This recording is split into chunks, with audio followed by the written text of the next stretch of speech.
Welcome back to the channel and welcome to another Tesla video. In today's video, we're going to talk about what it's like to road trip with a Tesla or an electric car versus road tripping with a gas car.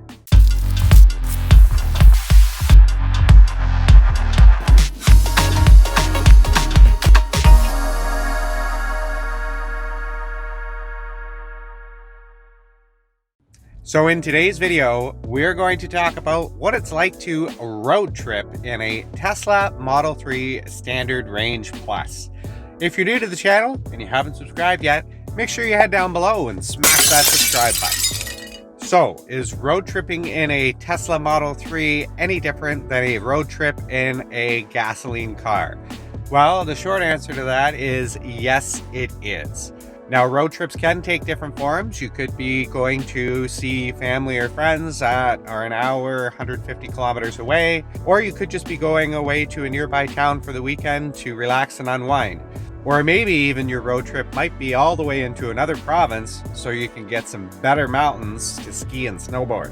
Whatever that road trip may be, it's usually going to be a little different in an electric car than it would be a gasoline car. And in today's video, I'm going to go through a few of those differences. So the first and most obvious difference between an electric car and a gasoline car is how are you going to refuel? How are you going to get more energy into your batteries? And the best part about owning a Tesla versus any other electric cars is Teslas have an amazing supercharger network. Basic difference between all of the different chargers is the voltage. So chargers come in 120, 240, and 480 volts. And the 480 volt chargers are the superchargers, and those are the ones that you want to have along your road trip because they're going to charge your car the fastest, meaning that you have to stop for the minimal amount of time. Now, most of the Tesla superchargers are usually located near a shopping mall because they need that large amount of voltage that a shopping mall usually has. So you'll usually have options when you stop for something to eat or to go on into the mall and use the facilities, etc. So using the supercharger network is the best way to road trip with the Tesla. So today I'm going to show you how Tesla makes that extra easy for you to do your road trip using their built-in navigation system, which automatically sets up the supercharger stops that you're going to need. So let's head on into the screen and let me show you how all that works. So here I'm going to show you how the built-in navigation of the Tesla Model 3 tries to help to take away the range anxiety at the same time that it absolutely plans all of the stops for your trip.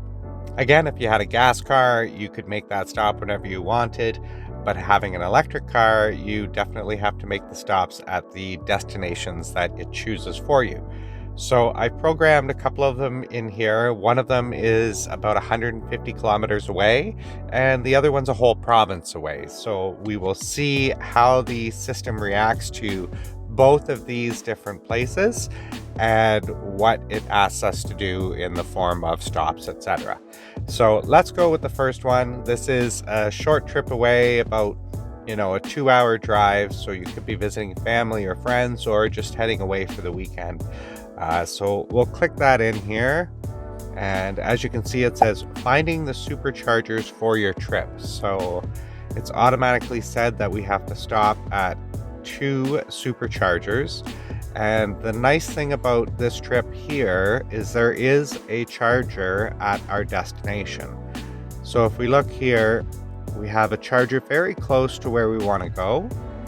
So the good thing about having this is when we arrive there, we can fill up so that if we're doing anything like going for a hike or just going out for lunch, going to visit family, driving around, that general kind of thing, this is great to have because you can fully top up.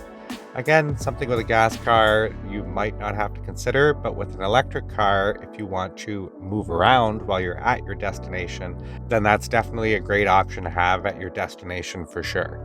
So the next road trip I have on here is one that's a little bit longer. So for me, this is actually in a different province. So it's about an 8-hour, 10-hour drive, but let's see what the system says for something a little bit farther away. So as you can see, we have 4 stops in this case, and it looks like it's going to take us about 8 hours to get there. And then if you scroll down, you can actually see what time you're going to arrive at the superchargers and what time you're going to arrive at your destination. So in this case, we're only going to be at 16% battery when we arrive in Mont Tremblant. So you would think that they would give you a stop that would be closer to giving you a full charge, but their expectation is that when you arrive there, that you're going to arrive at a charger. So in this case, I would stop in Ottawa to charge up, but then I would look for a charger in Mont Tremblant. So because we don't want to be left at our destination being Mont Tremblant with 16% battery life, we definitely want to add another stop after Ottawa, and that one would be in Mont Tremblant. So what you want to do in that case is kind of pinch in on the map, and it will be able to follow your route all the way to your destination, which is right here. And then what you want to do is you want to select this guy right here, and that is the charger locations.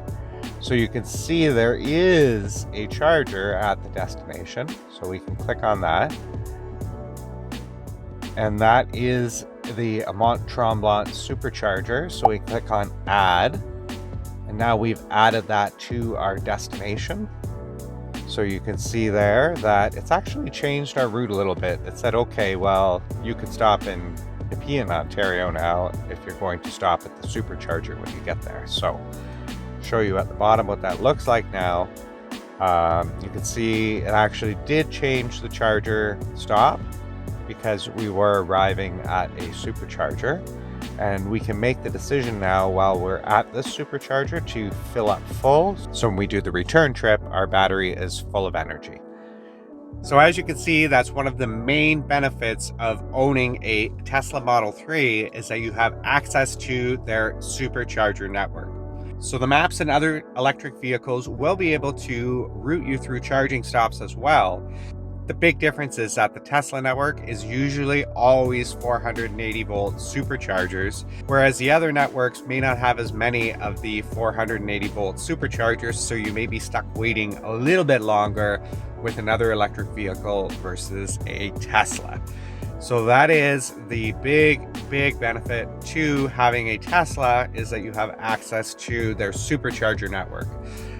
Elon knew this when he was building the cars. He knew that range anxiety would be a thing, and he put a lot into infrastructure. The other car companies are trying. They've partnered with gas stations like Canadian Tire and Petro-Canada, but they just have not caught up to the network of superchargers that Tesla has. So that supercharging network, well, that's also the big difference between a gasoline car and an electric car.